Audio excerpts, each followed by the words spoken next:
Just get in the pod and eat the bugs. That's what they want. And that's what they're going to try to legislate. But at the same time, don't believe your lying eyes. In fact, the fact checkers are already out in full force on this one.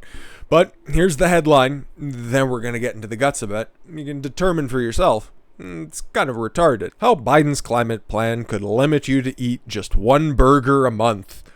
What? Cost you $3,500 a year per person in taxes. That's going to help with climate. Force you to spend $55,000 on an electric car and crush American jobs. All in the name of progress. Remember, first presidential debate when Joe Biden said, I'm not for the Green New Deal. But then on his website, part of his manifesto, a part of the Bernie Sanders joint pact, they reference the Green New Deal as a important framework. This is something directly out of it. Joe Biden announces his goal to cut emissions by 2030 in half, by the way. Compared with this nefarious, nebulous, seemingly selected out of a hat 2005 level, all a part of his stupid climate summit, which every other leader there just looked at this fucking withered old husk of a man sitting there alone in a huge room wearing a mask. Nobody else was. He just looked like an asshole. Even Trudeau, for a fleeting moment, looked a little bit more sane than this withered old muppet. He vowed the plan, which would set the United States on a path to zero emissions economy by no later than 2050. Okay, pal. Would create jobs and boost economies. It wouldn't do either. Because you remember, the current climate czar, Lurch, John Kerry, he said that you can take pipeliners and just teach them how to make solar panels. That's a comparable job, moron. But he is yet to release any firm details on exactly how such a plan will affect the daily lives of ordinary Americans. Oh no, it won't do anything good for them. It's just going to cost them a lot of money. Money which it won't be able to get from their normal jobs because there's a new job and there's a new economy that's going to be created because Joe Biden has your back. President Biden's ambitious plan to slash greenhouse gas emissions by 50 to 52%, over the next decade. Yeah, I doubt he'll be able to see the end of that, could prompt sweeping changes that could affect Americans' abilities to eat, drive, and heat their homes. Yeah, this is going to work well in Montana, the Dakotas, whatever. He doesn't know, he doesn't care. Biden announced the goal to cut emissions by 2030 compared with 2005 levels. And don't worry, he's got some sort of a commitment from China. Oh yeah, we'll eventually get around to it by 2030. Yeah, you bet. 100%. At the start of the 2-day climate summit on Thursday, he vowed the plan, which would set the United States on the path of a zero-emission economy by no later than 2050, would create jobs and boost economies. That's what he keeps saying, but his infrastructure plan is out there, and it only offers, out of the $2 trillion, $647 billion to actual infrastructure. And barely any of that is for new jobs or actual jobs themselves. Yeah, the numbers don't really add up, pal. The plan immediately sparked criticism from Republicans and industry experts. Yep. Who argue that this isn't sustainable in the long run, will put jobs at risk and cause tax hikes for Americans. You remember the 11,000 jobs were immediately slashed after he canceled the Keystone XL pipeline? Where is he going to come up with those ones already? I don't know. Hopefully that lawsuit filed by 11 states, if I do recall, ends up going somewhere. Who knows? It's supposed to go directly to the United States Supreme Court, but we see them punt lawsuits left, right, and center. The plan immediately sparked criticism. Yes, we know this. When Biden hasn't released details on life. But here's what's grabbing all the headlines. No, it's not the sidebar on the Daily Mail, even though it helps with these fucking plastic ass bitches. Like, we get it, you're slightly attractive, but in 10 years, those are going to age about as well as an old set of tires on a Ford Bronco. Cutting red meat consumption by 90% and animal products by 50%. This is what the experts, but according to Snopes, don't worry, we can already write this one off before we read any of it. Does Biden's plan include cutting 90% of red meat from our diets? Of course it's false, according to Snopes. Why do they rate it that? Biden's announcement that his administration would seek to reduce greenhouse gas emissions by half by 2030. The Daily Mail ran a story, we're looking at that one, that asserted in entirely theoretical terms that the policy could require Americans to reduce their meat consumption by 90%. Take that, atheists. Oh my fucking god. Yeah. Oh, they said it could, so therefore it means false. Somebody should just blow up Snopes online in Minecraft. Americans may have to cut their red meat consumption by a whopping 90% and cut their consumption of other animal-based foods in half. Well, what did they mean by that? Gradually making those changes by 2030 could see diet-related greenhouse gas emissions reduced by 50%, according to a study by Michigan University Center for Sustainable Systems. Oh, okay, sounds like a fairly reputable institute, so let's see. To do that, it would require Americans to only consume about 4 pounds of red meat per year, or 0.18 ounces per day. Huh. It equates to consuming roughly one average-sized burger per month. I haven't had a traditional burger in, oh Lord have mercy, a very long time. Like, I'm talking over under about a decade. I was just never a big fan, and fast food hasn't been a part of my life for, oh my god, since I was 16. So just about half my life at this point. Jesus Christ. I'm not a big proponent of it. I would just much rather have a steak. That's fine. But at the same time, I'm not telling anybody to not do this stuff. And I don't think anybody should have the right to tell you to do this stuff. But remember, it's just hypothetical, man. Even though you got to get rid of the animals that create the greenhouse gas emissions, just like what was a part of the original Green New Deal proposal. That 14-page wonder document. Making the switch to an electric car, they just aren't feasible for thousands of reasons right now. It's... I don't fucking get it, dude. It might work in the coastal cities, and that's all the Democrats really care about at this point. And not everybody can just go out and buy a Tesla, okay? Remote communities, it doesn't make sense. But they don't care about that. They just care about the large population centers, which are becoming bluer and bluer by the day, and they only need to campaign in those specific places. Hence, why we need a state-level electoral college. Well, let's talk about this. That's another story. That's something else we can talk about later. More than half of new cars bought in the United States would need to be electric within the next decade. What does this have to do with climate change? I don't know. Just buy something new so we can tax the fuck out of you. University of Maryland School of Public Policy estimated that cleaning up transportation would count towards about a quarter of Biden's goals.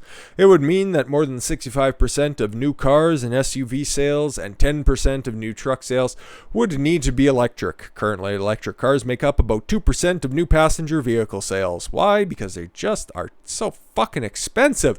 The average cost of a new electric vehicle is about $55,000. And that is for a car. That's for a car, okay? How many of you are vaunted single mothers, okay? Yeah, I'm speaking directly to Democrats, okay? The people that you purport to be representing, how many of those people can just shill out 55 grand for a car, okay? And how much money can you guys reallocate through taxes in order to pay them through welfare in order to get a $55,000 car? Or is the entire goal, much like Canada, to just put everybody on public transportation and ship them from wherever they need to go? Just make sure that they eat their bugs, stay in their pods, and just consume. I get it. Refitting the home with electric heat pumps. Yeah. Nearly 25% of homes would need to be heated by electricity rather than by natural gas or oil. Ooh, where's that electricity coming from? These were the same people who probably think that gasoline comes from the pump and food comes from the grocery store. Your electricity is coming from natural gas, oil, and coal. You fucking morons. The average cost to install an electric heat pump, which is an all-in-one heating and cooling unit, is about $5,600, according to Figures Home Advisor. Holy fuck. And that's for every house. And what's it going to cost the taxpayer?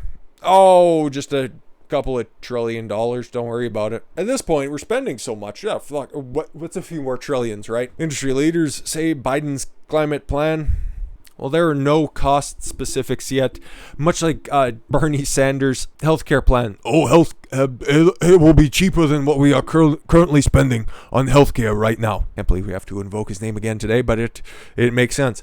How much does your healthcare plan cost? Oh, it's cheaper. Do you have an actual number? Yes, we have an actual number. What's that actual number? About $100 and some trillion. Don't ask me again. David Williams, president of the Taxpayer Protection Alliance, told DailyMail.com that the Biden plan is just a multi-trillion-dollar corporate welfare giveaway. Yep. Buy stuff from big company. Install it in your house. Get it taxed 3 or 4 times because you are too stupid to put it in your house. Use government-approved people to install government-approved tech in your house. What could possibly go wrong? Strict climate mandate targets will disproportionately hurt lower and middle-class income citizens. No, you mean you don't have $55,000 for a new vehicle? You're meaning to tell me that you don't want to eat the fucking bug burger? You're meaning to tell me that you don't want to heat your house on electricity because you are just a bigot? Come on, man. And how are you going to pay for this in the brand new, wonderful Biden future? His own personal great leap forward. Biden says he can create millions of good-paying jobs in his plan, but many Republicans say it will actually damage the economy. And people who have looked at his tax plan and just kind of scratched their head. Matt Code, who was the president of the Oil and Gas Workers Association, somebody who is clearly partisan on this issue, though, but to be fair, was among the critics. Biden is using buzzwords? No, come on. Every speech that he gives is not laden with things like dog whistles or white supremacy. I mean, those are all natural things that people say on a daily basis, right? To justify his transition away from American jobs while foreign countries like China, Iran, Russia, Mexico, Venezuela, and Iraq keep working and take over America's global market share. You also forgot to include India in that one. Hugely growing market. President Biden's misguided policies will crush small businesses. He doesn't care. He's done it once and he'll do it again. Hurt American workers and harm all Americans and the rest of the Western world. And let's be honest, where America goes, everybody else follows. If we transition away from American jobs while foreign countries keep producing, did we save the planet or just kill American jobs? I'll leave that for you to decide. And what's a nice little breakdown of the $2 trillion infrastructure plan? Well, let's take a look at all the green policies, shall we? $85 billion to modernizing existing transit and help agencies expand their systems to meet rider demand. After you price everybody out of the personal vehicle market, obviously. $174 billion on electric car development. Okay, so you're going to try to push electric cars even though the technology and the supply is not currently out there. You're trying to fabricate another crisis. Interesting. We'll see how that plays out. $111 billion to replace lead pipes and service lines to modernize drinking water and sewer systems. I'm actually not against that. That should be something that your water and wastewater facilities should be doing anyways. No places should be having lead pipes. Fuck is wrong with you? $100 billion to protect nature-based infrastructure, lands, forests, wetlands, watersheds, and coastal and ocean resources. Just build a wall. Those work. They work well enough around the Capitol building. To build up electrical systems, expand tax credits for clean energy generations and storage, plug orphan wells and mines. You guys don't even know what the fuck that's all about anyways. And you act like that's such a problem anyways. Oh my god. That would be another decent video to go over that one. And redevelop Superfund sites. That doesn't sound like a buzzword whatsoever. $40 billion to improve the infrastructure of public housing system in America. Oh yeah? Oh yeah, more Section 8 housing. Is that all you're after? We know that's what you're after anyways. $100 billion to upgrade the electrical grid. Don't worry, China will help pay for that. Oh, I'm sorry. Snopes came back with that one and fact check false as well. Because it doesn't explicitly say China can buy into the power grid. Anyways, $100 billion to upgrade and build new public schools, great indoctrination centers for idiots. $10 billion in the modernization, sustainability, and resilience of federal buildings. Need to make sure that they're nice and shiny. Because you want to work for the government too, comrade. $35 billion investment in climate science. Care to define that? Probably not. And $10 billion for a new civilian climate corps. Ugh, sounds like some commie shit. Yeah, no, he definitely 100% needs to address carbon emissions because those definitely haven't been going down over the past 4 years regularly, every year, over year. Yeah, something you definitely should get ahead of. I wonder if anything's being done right now with clearing out the underbrush now that winter's over and we are potentially heading back into wildfire season. I wonder if anything's happening with that, because that is something you could do immediately in order to avoid the ridiculous wildfire season we had last year. I highly doubt it, because he needs to be telling you how you're supposed to be eating from now on. What an asshole. But I seen this grab the headlines a couple days ago. It's been sitting on the back burner, and just needed something fun, and to be fair, it's not really fun. It's more hilarious than anything. And it's great to see other states just come out and push more legislation that they can do at their own state level to counteract these wild and crazy policies that are coming out of the White House. Because I don't think that this is something that Biden himself would be doing. It's mostly the people around him and the people that are actually pulling the strings, the ones that have installed the people that are in place. Kamala Harris's people, let's be honest, that want this kind of overarching control on everything. But that's just my personal opinion. I'm not about to tell you what you should be eating. I'm not about to tell you what you should be driving, how you should be heating your house. I don't think that all of this stuff is as severe as the hype merchants are making it out to be. But then again, there's more to life than just complaining. And I'm going to go do some of that. And I hope you guys do as well. I thank you all very much for the gift of your time. I've been Don Consuelo. I want you to follow your gut and get after it. Take care, everyone.